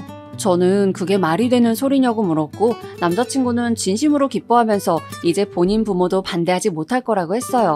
그리고 바로 집 앞으로 가서 엄마에게 제 임신 사실을 알렸고 엄마는 그럼 그동안 힘들어했던 게 다 임신 때문이었냐고 놀라서 드러누우셨습니다. 엄마는 결혼한다면 본인이야 너무 좋지만 시댁 반응도 살펴야 하니 남자친구에게 말을 잘해달라고 부탁했어요. 남자친구는 제 손을 잡고 그 길로 바로 서울에 갔고 우리는 시댁으로 가서 임신 사실을 밝히게 되었습니다. 저는 아직도 그날 시어머니의 얼굴이 떠오르는데요. 그 아이가 네 아이인지 어떻게 알아? 아무도 모르는 거야. 네 새끼 아닐 수도 있어. 뭘 믿고 그렇게 단정하는 거야? 어머니 그게 무슨 말씀이세요? 현철 씨 아이 맞아요. 다른 건 몰라도 이건 정말이에요. 엄마 정말 왜 그러세요? 저는 은영이와 결혼하고 싶어요. 제발 허락해주세요. 시어머니는 급기야 아이가 남자친구 아이가 아닐 것이라고 우기셨고 저는 그것은 정말 아니었기에 처음으로 강하게 제 의견을 표출했어요. 시아버지도 저를 그렇게 마음에 들어 하지는 않으셨지만 제가 임신했다고 하니 어쩔 수 없이 결혼 허락을 결국 하시게 되었습니다. 시어머니는 끝까지 반대하셨지만 자식 이기는 부모 없다는 말 아시죠? 남자친구가 단식투쟁까지 하자 시어머니도 결국 백기를 드셨습니다. 저도 남자친구가 단식투쟁까지 할 줄은 몰랐는데 저와 결혼하지 않으면 차라리 죽겠다고 아무것도 먹지 않고 방에서 나가지도 않고 말에 대답도 하지 않으니 결국 시어머니도 허락하게 되었죠. 아무리 말려도 들은 척도 하지 않았다고 하더라고요. 그렇게 남편의 단식투쟁과 아기 덕분에 우리는 우여곡절 끝에 결혼할 수 있었는데 그것은 시작이었습니다. 시어머니는 상견례 때도 기분이 안 좋으신 것을 엄청 티내셨고 엄마가 결국 저에게 따로 시어머니 표정이 너무 안 좋으시다고 말씀하실 정도였어요. 시어머니는 사실 가진 것에 비해 사치가 매우 심하셨는데 그런 점이 우리 엄마와는 정반대셨습니다. 엄마는 교수로 재직하실 때도 온화하시고 똑똑하셔서 제자들이 시골로 종종 찾아올 정도였어요. 하지만 원래 꾸미는 걸 안 좋아하시고 또 티내는 것도 안 좋아하셔서 겉모습만 봐서는 평범하세요. 하지만 시어머니는 본인 재산에 비해 과하게 꾸미는 걸 선호하시고 정말 겉모습으로 사람을 판단하는 분이셨죠. 그래서 본인이 보기에 우리 엄마가 꾸밀 줄 모르고 시골에 살고 또 제가 아빠도 계시지 않으니까 무시했던 것 같아요. 저는 저한테 그러는 것은 참아도 엄마한테 그러는 건 도저히 못 참아서 제가 엄마도 젊으셨을 때 교수로 재직하셨고 지금 유명 정치인들도 제자로 두고 계시다고 말하고 싶었지만 엄마가 극구 반대하셔서 말을 할 수가 없었어요. 엄마는 지나간 직업은 지나간 것이고 본인은 지금 시골에서 작게 게스트하우스를 운영 중인 사람이니 그렇게 시부모님께 소개했고 시부모님의 편견은 더욱 커지게 되었죠. 남편에겐 시누이도 있었는데 시누이도 저에게 시골 사는데 예단은 제대로 해올 수 있냐고 물을 정도였습니다. 하지만 엄마가 시골에 살고 계셨지만 돈이 없는 것은 아니었기 때문에 시댁에서 요구한 예단을 충분히 해줄 수 있었어요. 제가 그 정도는 가능하다고 답하니 시어머니는 무리하게 대출받지 말고 못하겠으면 말하라고 하더라고요. 그런데 정말 감당 가능해서 저는 당당했습니다. 신혼집은 남편 직장 근처에 잡게 되었고 저는 태교를 하며 미리 들어가서 남편과 살았습니다. 결혼식은 아이를 낳고 하자고 결정했기 때문에 미리 신혼집에서 살고 있었는데 그렇게 살다 보니 어릴 때 대학생 때 제 원룸에서 둘이 살았던 것도 머리에 생각나고 추억이 떠올랐어요. 그렇게 저는 첫째 아이를 낳게 되었고 앞서 말했듯이 공주님이 태어났습니다. 시어머니는 노골적으로 다음에는 아들을 낳으라고 하셨지만 남편과 저는 성별이 무슨 상관이냐고 우리가 좋으면 됐다고 하며 즐겁게 결혼식 준비를 하게 되었죠. 그렇게 제가 산후조리도 하고 슬슬 결혼식 준비를 하는데 한복을 고를 때 마찰이 있었어요. 보통은 분홍색 한복은 신부 측에서 많이 입는 한복이잖아요. 그런데 시어머니가 본인이 분홍색의 예쁜 한복을 입겠다고 한복집에서 고집을 부리셨어요. 저번이 분홍색은 신부 색상이라고 말해도 듣지를 않더라고요. 결국 엄마가 본인은 아무 색도 괜찮으니 사돈 편하신 대로 하시라고 했고 시어머니는 한복집에서 제일 화려한 한복을 고르게 되었습니다. 엄마는 이미 오빠와 언니가 결혼할 때 한복을 입었기 때문에 가지고 계신 한복을 입게 되었죠. 저는 엄마에게 예쁜 한복을 해주고 싶었는데 엄마는 본인이 괜찮으시다며 보통 한복을 입으셨어요. 그렇게 크고 작은 마찰을 잠재워가며 결혼식을 준비했고 결국 결혼식 날이 되었습니다. 엄마는 자식 중 제가 늦둥이었고 저에게 애정이 매우 크셨기 때문에 아는 분들에게 처음으로 연락을 많이 돌리셨어요. 원래 제자들에게도 절대 연락하지 않으시는데 이번에는 먼저 연락하셔서 늦둥이 딸이 결혼한다고 알리셨다고 하더라고요. 제가 정신없이 화장하고 신부 대기실에 들어가서 손님 맞이를 하다가 잠깐 드레스에 문제가 생겨 로비로 나왔는데 그때 시댁 식구들이 하는 말을 우연히 듣게 되었습니다. 엄마는 오빠가 결혼할 때 맞추었던 하늘색 한복을 입고 있었는데 아무래도 오빠는 저와 나이 차이가 16살이나 나고 결혼한 지 꽤 되었기 때문에 한복이 오래된 것이었어요. 저도 그것을 알기에 엄마에게 새로 해주고 싶었던 거죠. 아무튼 그래서 저도 엄마 한복이 계속 머리에 걸렸는데 시어머니가 하는 말씀이 제 귀에 콱 박히게 되었습니다. 촌사람이라 옷발도 더럽게 안 봤네? 너무 촌스러워. 엄마 분홍색 한복 입길 잘했어. 엄마밖에 안 보여. 아니 저 한복 정말 몇 년 전 거야? 시골 살아서 뭘 모르나 봐. 시누이랑 시어머니가 둘이 키득거리면서 우리 엄마를 보고 비웃고 있는 장면을 보자 저는 정말 속에서부터 열불이 나기 시작했습니다. 아무리 아이를 낳고 결혼식을 올리는 상태였지만 저는 우리 엄마를 저렇게 무시하는 것을 차마 넘기질 못하겠더라고요. 그래서 드레스를 부여잡고 시어머니한테 가서 따지려고 했는데 그 순간 엘리베이터에서 유명 정치인이 내려서 걸어왔습니다. 그 정치인은 워낙 유명해서 뉴스에도 많이 나오는 사람이었는데 그래서 사람들의 시선이 그 사람에게 쏠리기 시작했어요. 알아보는 사람이 정말 많았거든요. 그리고 정말 놀랍게도 그 정치인은 우리 엄마에게 나타나서 고개 숙이며 인사를 했습니다. 교수님, 막내 따님 결혼 진심으로 축하드립니다. 엄마는 와줘서 고맙다고 인사하시면서 반갑게 맞이하셨어요. 사람들이 수군거리기 시작했고 정치인은 저에게 와서 말을 걸었어요. 아이고 오랜만인데 많이 컸네요. 결혼 축하드려요. 교수님 댁에 다음 달에 찾아뵐게요. 아, 와주셔서 감사합니다. 네, 다음 달에 놀러 오셔요. 이 뒤로도 유명 정치인이 더 방문했고 정치인뿐만 아니라 연예인들과 각종 유명 인사들도 많이 방문해 주었습니다. 나중에 알고 보니 언니와 오빠 결혼식 때는 엄마가 일부러 부르지 않았다고 하셨어요. 그래서 오고 싶어도 참석하지 못했는데 막내딸이라 부르신 것 같다고 유명하신 분이 저에게 말씀해 주셨어요. 저는 로비로 나온 김에 얼떨결에 같이 손님 맞이도 하며 엄마 제자분들을 많이 만나고 인사하게 되었습니다. 그리고 엄마 쪽으로 화환도 어찌나 많이 왔는지 셀 수가 없었어요. 시어머니가 결혼 전에 저에게 본인 집이 워낙 인맥이 많아서 화환 개수가 차이 날 수도 있다고 했는데 오히려 우리 집 화환이 너무 많아서 시댁 쪽으로 침범하기까지 했습니다. 제가 그렇게 손님 맞이를 하고 결혼식을 올리는 도중에 시댁 쪽을 보니까 아무 말도 못하고 얼굴이 새파랗게 질려 있더라고요. 그렇게 보이는 것에 열심히 집착하는 사람들이니 얼마나 창피했겠어요.